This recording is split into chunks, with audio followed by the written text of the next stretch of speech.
Boa tarde, vou apresentar o trabalho. Meu nome é Larissa.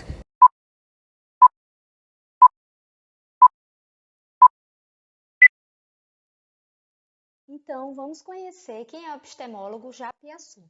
Seu nome era Hildo Ferreira Japiaçu. Ele nasceu em Carolina, uma pequena cidade do Maranhão, por sinal muito bonita, tem umas cachoeiras maravilhosas, eu mesmo já fui lá. Ele nasceu no dia 26 de março de 1934. Ele viveu pouco tempo lá, logo após ele foi para Tocantins, para uma cidade de Tocantins, depois foi para o Rio de Janeiro, onde ele passou a maior parte da sua vida.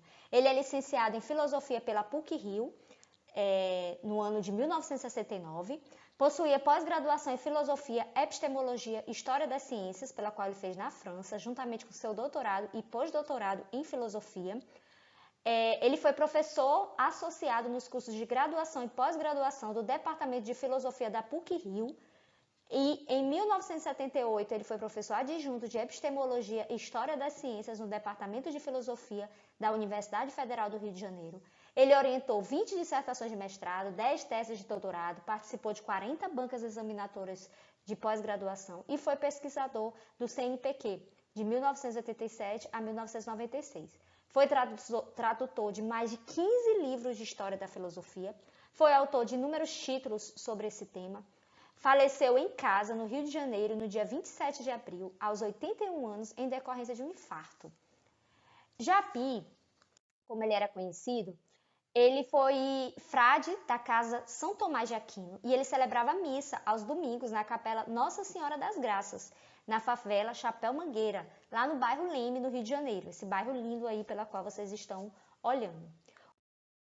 O contexto que ele viveu foi a partir ali da década de 70, que é marcado por um período de profunda instabilidade no Brasil e na América Latina, com o golpe militar de 1964, veio a questão da ditadura militar, teve também a Guerra Fria, o desenvolvimento da desigualdade social, né, que são fatores importantes que devem ser considerados. A ditadura militar brasileira ela gerou um clima de medo, repreensão, com perseguição, opositores políticos, censura, entre outras restrições. Mas apesar da repreensão, houve resistência organizada, com formação de movimentos sociais que lutavam por direitos e por uma sociedade mais justa. A concentração de renda e pobreza em grande parte da população eram características marcantes naquele período, e a ditadura militar ela foi sendo enfraquecida com a pressão da sociedade civil, participação dos setores da própria elite política, o que levou à transição para o regime democrático ali pelos anos de 80. A economia brasileira era fortemente dependente da produção de matérias-primas e de investimentos estrangeiros, o que tornava vulnerável às crises externas. Vamos falar de algumas obras, dentre as obras mais pesquisadas e mais compradas, é o Dicionário Básico de Filosofia, muito utilizado pelos professores de Filosofia e Epistemologia. Um dos livros também bastante utilizado é a Introdução do Pensamento Epistemológico e a Interdisciplinaridade e Patologia do Saber. Coloquei aí o livro para ler Bachelard, porque achei interessante, dentre os livros dele, que tem mais de 20 livros. Também esse aqui, Desistir do Pensar, Nem Pensar, achei também muito interessante. E um dos livros muito comprado também é esse azulzinho aí, Ciência e Destino Humano. E um dos últimos livros dele, onde tem bastante a teoria dele, que ele buscou repassar, é O Sonho da Transdisciplinar. O Sonho Transdisciplinar.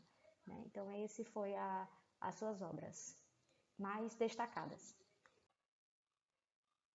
E ele trouxe, né, até nos seus escritos, naquele livro que a professora Patrícia passou para a gente estar lendo, estar se baseando, alguns epistemólogos, cientistas, nas suas teorias, né, que ajudou ele, nas leituras que ele fez, né, de Francis Bacon, né, de Descartes, né, penso logo existo, de Galileu, ele fala muito de Galileu, também de Bachelard, também ele fala um pouco sobre Foucault, fala também de Habermas, que era um novo para mim, né? E Popper, né? Sendo que alguns aqui a gente estudou, né?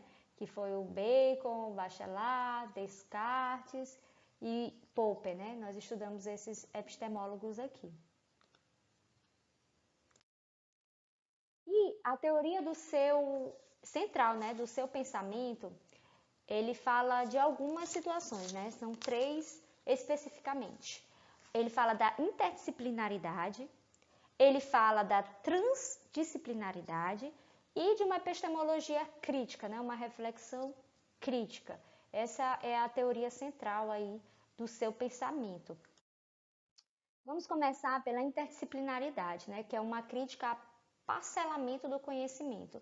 Então ele traz assim, ele diz: o espaço interdisciplinar não pode ser outro senão o campo unitário do conhecimento.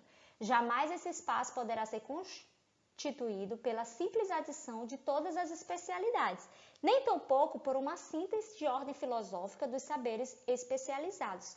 O fundamento do espaço interdisciplinar deverá ser procurado na negação e na superação das fronteiras disciplinares. Também ele diz que o que realmente importa no diálogo interdisciplinar, aquilo que não somente é desejável, mas também indispensável, é que a autonomia de cada disciplina seja assegurada como uma condição fundamental da harmonia de suas relações com as demais. Onde não houver interdependência disciplinar, não pode haver interdependência das disciplinas.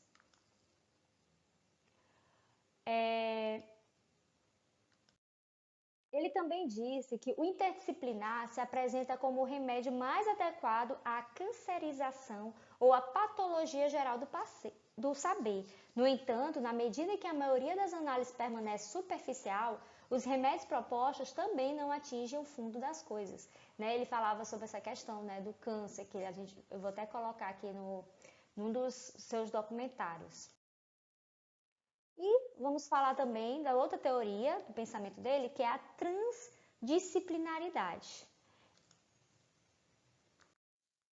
Recentemente, Piaget, no qual ele estudou com Piaget, criou um novo termo para completar a gradação esboçada pelo pluri e pelo interdisciplinar. Trata-se do transdisciplinar. O próprio Piaget se apressa em precisar que se trata apenas de um sonho, de uma etapa previsível das associações, mais do que uma realidade já presente. É um sonho, como ele botou, trata-se da busca de uma evolução transdisciplinar para essa instituição, que é a universidade que ele trabalhava. Ele busca do que existe através das disciplinas, além das disciplinas, entre as disciplinas. Ele vai além. Achei bem interessante essa parte, que é o que foca mesmo, que ele fala um sonho, um sonho mesmo, ele trazer a questão da transdisciplinaridade, na qual eu trago um exemplo para vocês, que a gente às vezes pode confundir, o que é interdisciplinaridade e transdisciplinaridade. O inter é aquele qual você vai ter um projeto para você fazer e você vai interligar ali as disciplinas para estar trabalhando, cada um com seu objeto de conhecimento para conseguir fazer aquele projeto. Já a transdisciplinaridade, eles têm um problema pela qual eles devem ser resolvidos e que ultrapassa o objeto de conhecimento de cada disciplina. Porque a interdisciplinaridade é a cooperação entre os saberes existentes. Já a transdisciplinaridade é a construção de um saber que não pertence a nenhuma disciplina isoladamente, mas emerge da complexidade do real. Esse é um termo novo, que foi usado por Piaget e que já Piaçu gostou muito, e que, como foi falado aí, ele disse que era um sonho, superar esse encontro de diálogo e de comunicação, tendo a finalidade a compreensão do mundo, numa perspectiva utópica, de unificação dos conhecimentos. Então, um exemplo disso é, se formos trabalhar alimentação e sustentabilidade, vamos envolver, por exemplo, biologia, matemática, química, educação ambiental, filosofia. Então, seria a criação de um projeto interdisciplinar, transdisciplinar, no qual os alunos elaboram campanhas educativas ou simulam um comitê de políticas públicas sobre a alimentação escolar. Então, é resolver um problema geral, bem mais amplo. Então, realmente seria um grande sonho aí como Japiaçu.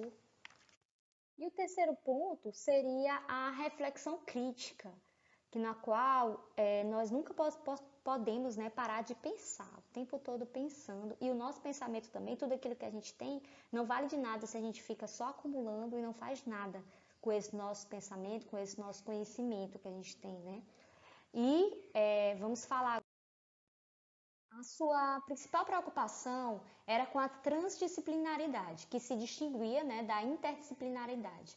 A transdisciplinaridade era um modo de pensar e agir que transcende as fronteiras da disciplina tradicional. Então, ele defendia que isso deveria ser uma forma de pensar e agir. A busca em olhar além do objeto e cuidar para que a cegueira que permite o olho ofuscar o olhar seja eliminada. É a preocupação e o objetivo dessa transdisciplinaridade. Ela vem de encontro com uma atitude natural do ser humano, que é de contextualizar e globalizar. E o que ele criticava era a burocratização do conhecimento, a tendência de transformar o conhecimento em algo meramente instrumental, e a desistência de pensar e questionar.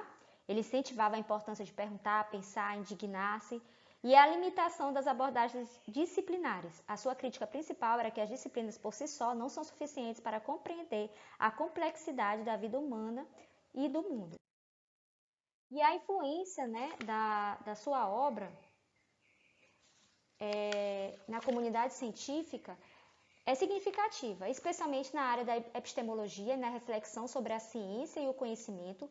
Japiesu defendia que a ciência não é um empreendimento neutro e isento de valores e que a verdade científica é relativa e construída socialmente. Essa visão crítica da ciência questiona a crença na objetividade absoluta do conhecimento, incentivando a reflexão sobre as bases e os limites das ciências, bem como a necessidade do diálogo interdisciplinar.